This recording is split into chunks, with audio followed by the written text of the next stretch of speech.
Hi guys, Age Bono here. Welcome back to another episode of the Toyota GT86 build and part 2 of getting the engine prepped to go in the car.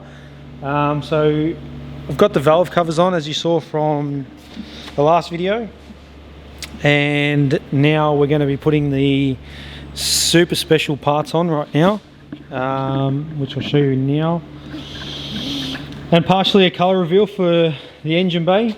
So I've got a Hypertune intake manifold here with billet runners and billet fuel rail, and then because I'm running a rear radiator setup, I've got the Rad Industries from Rad Dan over in the States. He's now got a second version, but this is first version of the upper water neck, which will allow me to easily adapt AN fitting or AN lines that will connect to a bulkhead in the firewall to head to the back of the car for the radiator.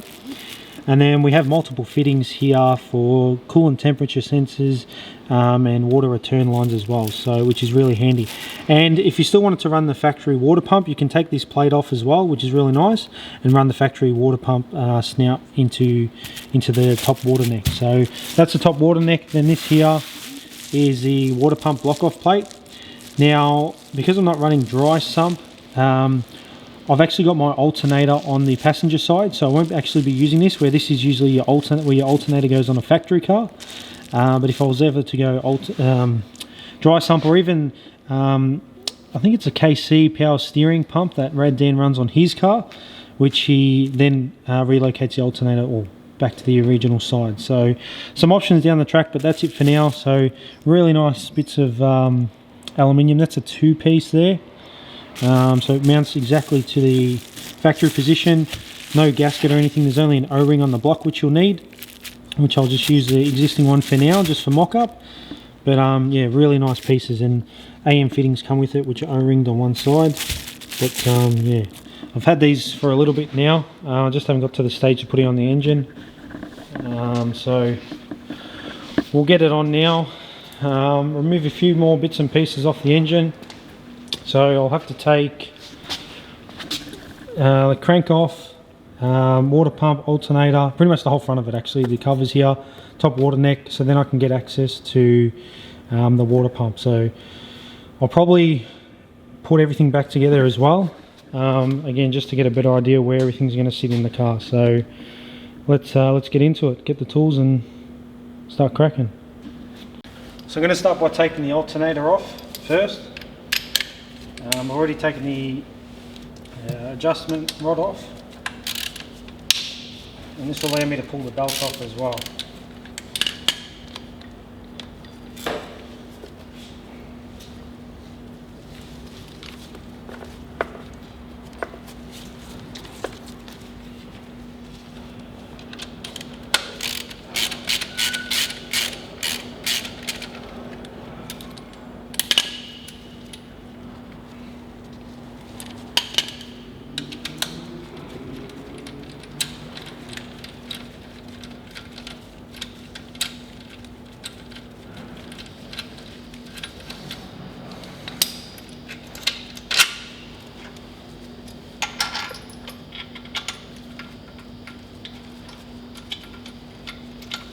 So I'll just set that aside so I can put it back on later.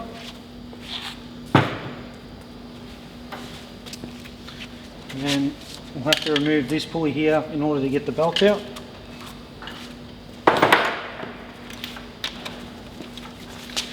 So I'm running the Leeson Engineering alternator relocation kit, which is pretty straightforward to set up. So I've had it for a couple of years now and it's worked pretty well. So, and there's no adjuster or factory adjuster, you would have noticed as well, and I don't get any belt slaps, so it's worked pretty well.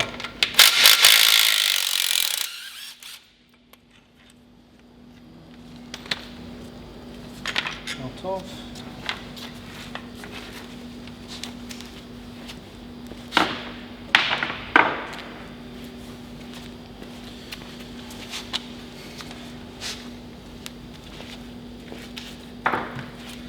Now to get the crank off, I'm going to need a crank pulley puller. So from memory, yeah, that's right, I screwed into these 3 holes here. No, actually, sorry, these 3. Got to loosen these 3 off. And then once these 3 come off, I can put bolts in here with the pulley on it. So I think that's a 24mm bolt. So I'll get that off. Alright, so I've got myself a crank pulley puller. It's a heavy duty one, just one that I could borrow from a friend, so I've just grabbed that. So I've got to remove these 3 bolts off the crank pulley, which is a 3/8 multi-hex head. So I'll remove those, and then I'll have to go find 3 bolts, some long ones that I can use to go through the puller. So I just need to make sure I've got the right thread. So I'll get these out.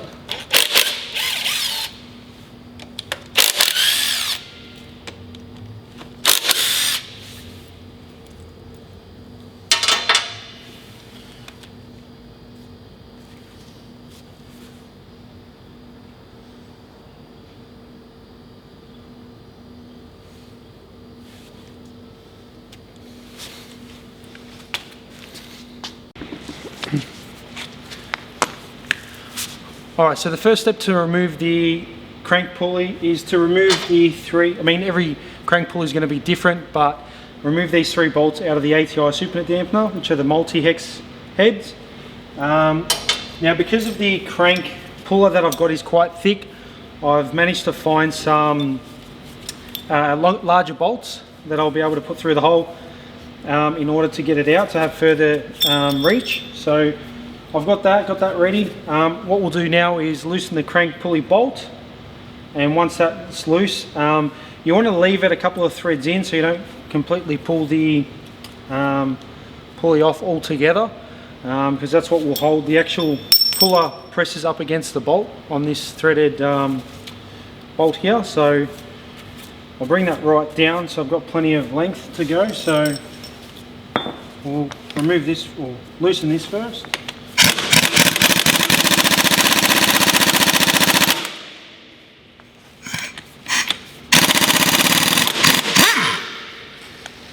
So as you can tell, they're quite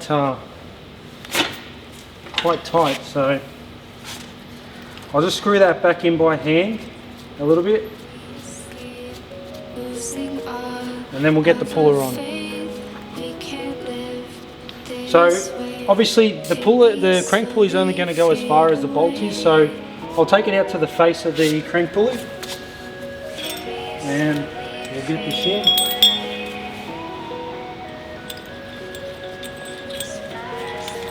Make sure it's alright. And you want to do all this by hand. Slipping, passing, skipping by all the words I could say, just can't really seem to stay.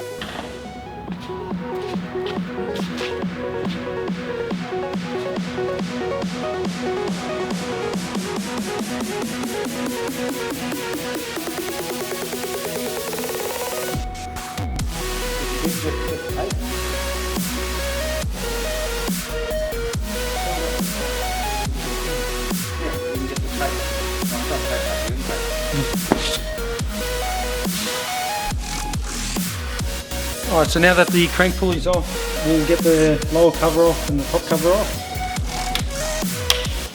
So I did change the hardware when I put it together, so we've got a couple of Allen key bolts here.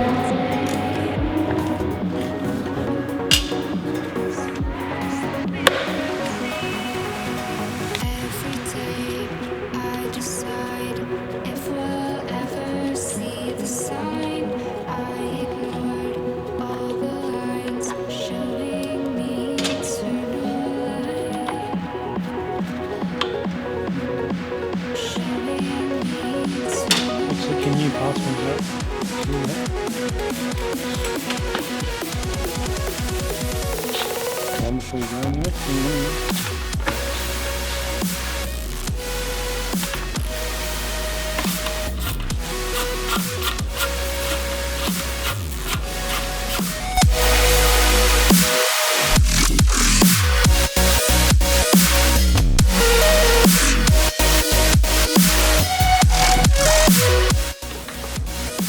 Alright, so the covers are off. You want to make sure you don't lose the crank key, because that's what lines your pulley up. I may have to even take the timing belt off so I can get to behind the water pump by the looks of things. So before I do that though, I'll have to put the crank bolt in and turn the engine over so it's at top dead center.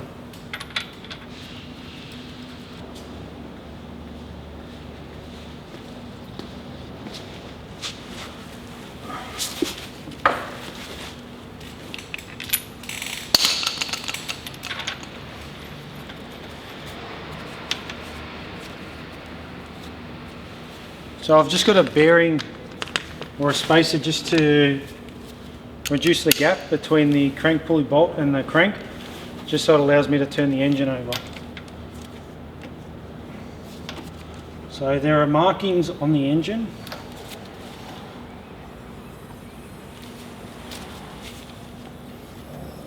Now I've got my piston, my spark plugs in, which is making it a little bit tighter, but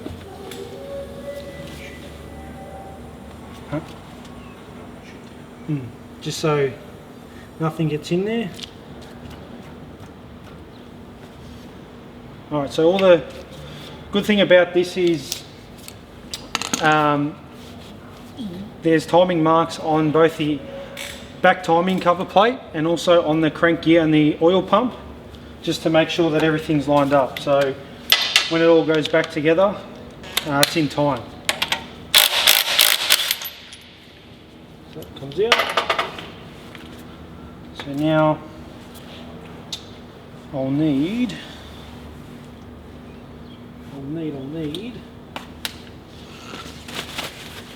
So what I'll do is I'll release the tension off the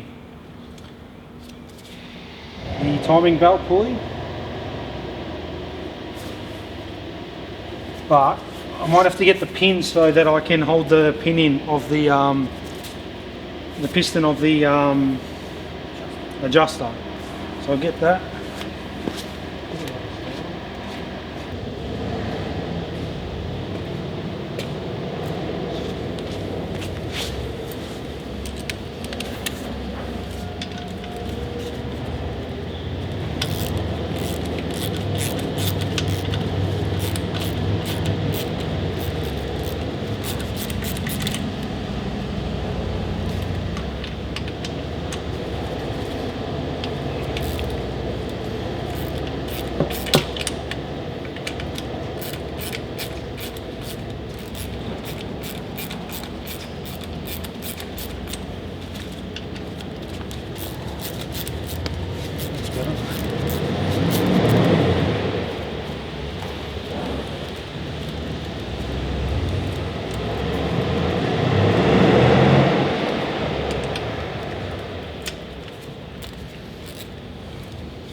So that's the idea of it. You keep the pin in it, so when you put it back in, you pull the pin in and it releases tension back on the tension lock.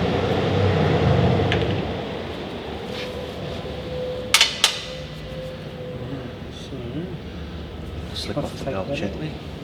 Yep. Remember how that goes.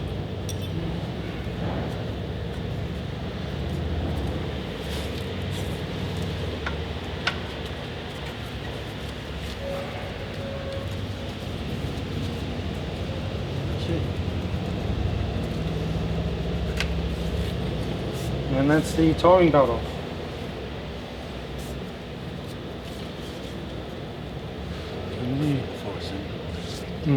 So before putting that on, we'll inspect the belt just to make sure there's no grips or tears in it. And also we'll check this pulley before putting it all back together. Usually they sound noisy if they're on their way out, but there's no noise that can come from it, and it's pretty smooth and free flowing, so free spinning, should I say. So I'll have to take that out next, and then we can take the water pump off. There is also a key here to hold the crank timing gear on down the bottom here. Now these 2JZ cranks, on the non-VVTi, the back gear is actually a separate piece, and sometimes they do snap off and free spin, which is not good at all, because that's how you get your crank timing sensor. That's where your sensor picks up the teeth. So this one here is actually a modified one from Powerhouse Racing, where they've actually TIG welded the back of the gear so it doesn't come loose at all. Now, a handy tip, which I got told, these timing brackets, or belt tensioner brackets should I say, are normally cast aluminium from factory, and over time they have been prone to cracking and breaking, which is a big issue for your timing and your timing belt, which you don't want to throw out. So again, this is an upgraded billet aluminium one from Powerhouse Racing, and what's really nice about their one, which some others don't have, is there's a brass fitting, or brass collar I guess you could call it, that sits inside of here, which rather than wearing out the billet aluminium, which will take a while, at least there's a bit of a softer material inside the collar here, which is similar to the factory setup, which I really like. So you can always have these brackets. These pulleys are interchangeable, but as I mentioned, this one is still in pretty good nick. So now that I've got access to the front, I'm going to have to get access to the side of the engine to be able to remove the back half of it off. But whilst I'm here, I'll probably remove the top water neck, which will come off the extrusion that comes out of the bottom of the water pump, and then it'll give me access to remove the pump completely. So we'll get onto that now.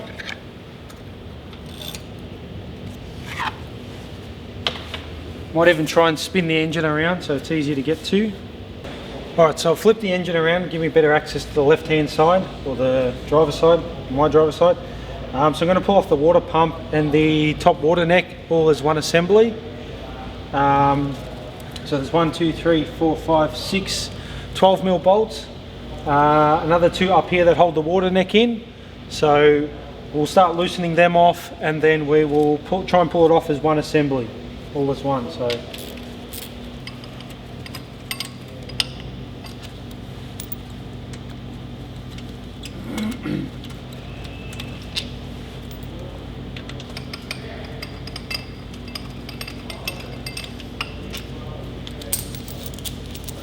we'll set them aside.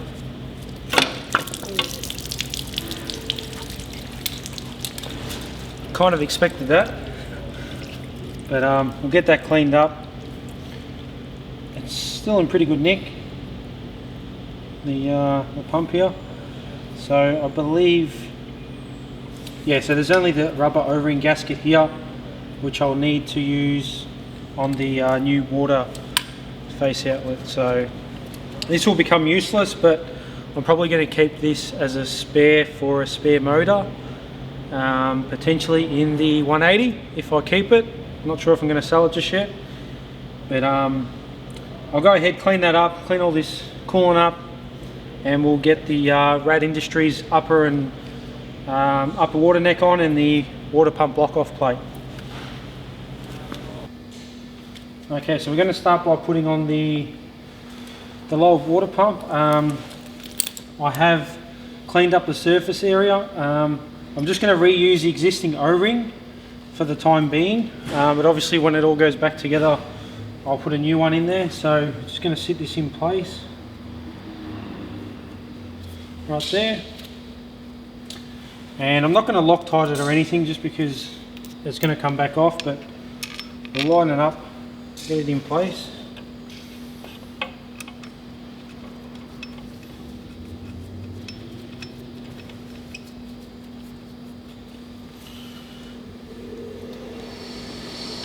So we've got a couple of bolts in.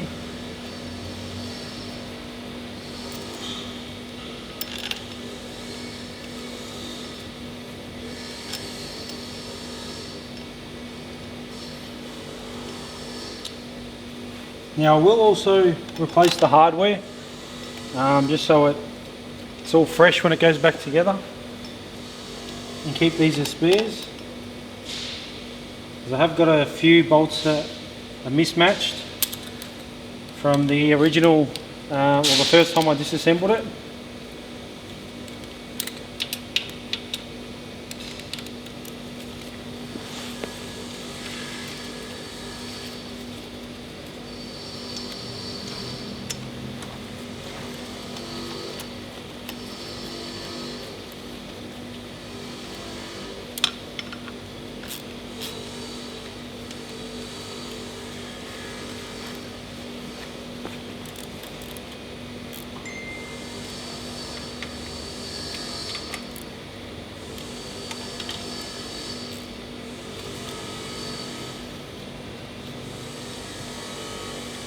And what's nice about this is it's got all the factory mounting holes, like so the factory covers can go on if you did want to put them back on, which I probably will. So I'll just hand tighten these for now.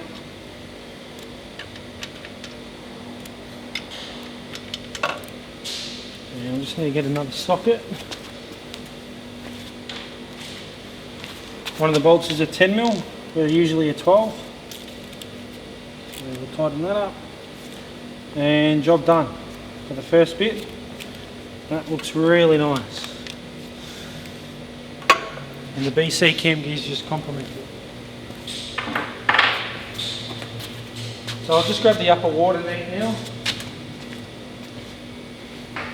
So the upper water neck uses a paper gasket on the original upper water neck, but with the new upper water neck from Rad Industries, it's just an O-ring that sits flush on the surface here. So I'll just give this a bit of a clean, and then we can put it in place. And then what I'll have to do is just mask up these holes just so I make sure nothing enters the engine. So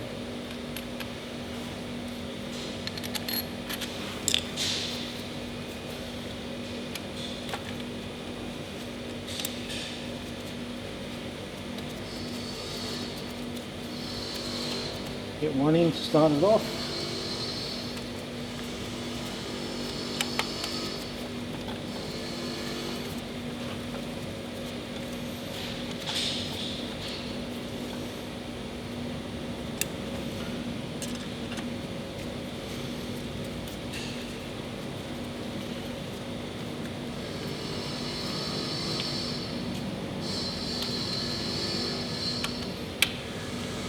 And you don't want to over tighten these bolts because you're only going into an aluminium head, so you definitely don't want to break through and rupture the water galleries or the cylinder. So now that's in place, really neat bit of gear here.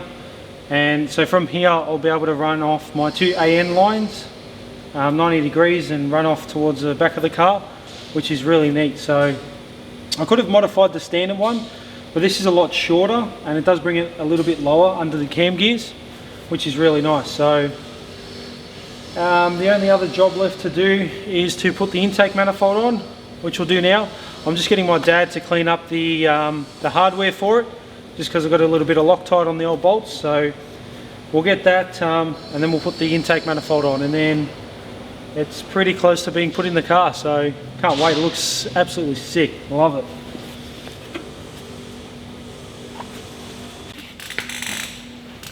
Alright, so before I put it back in, I'm actually going to assemble the front of the engine as it was, so I know exactly where everything's going to go once it's in the car, and all the accessories, so including the alternator. So, alright, so I'm just going to leave some duct tape along here to act as a gasket. I've cut out the holes, well, my dad's cut out the holes of the tape to be able to put the bolts through, so he's going to grab it, I'm going to put it in place, and I'll put the bolts in and get it bolted down. So I'll just give ourselves a bit of light.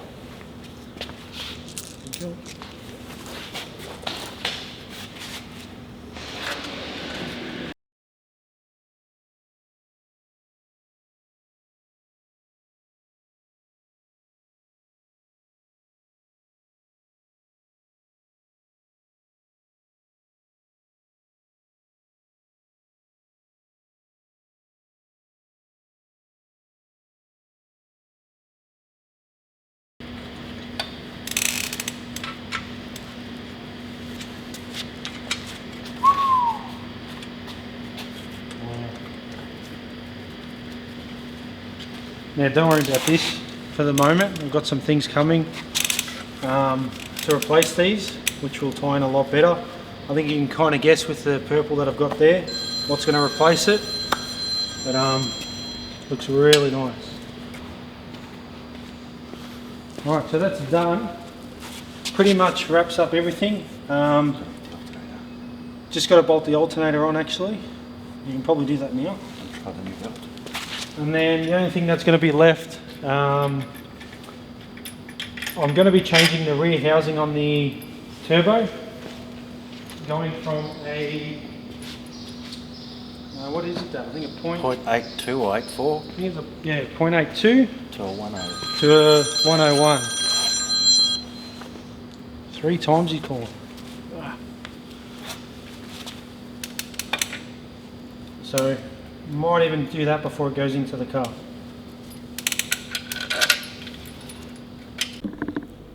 Alright guys, we're going to sign off here, call it a day. So I've got the engine pretty much prepped.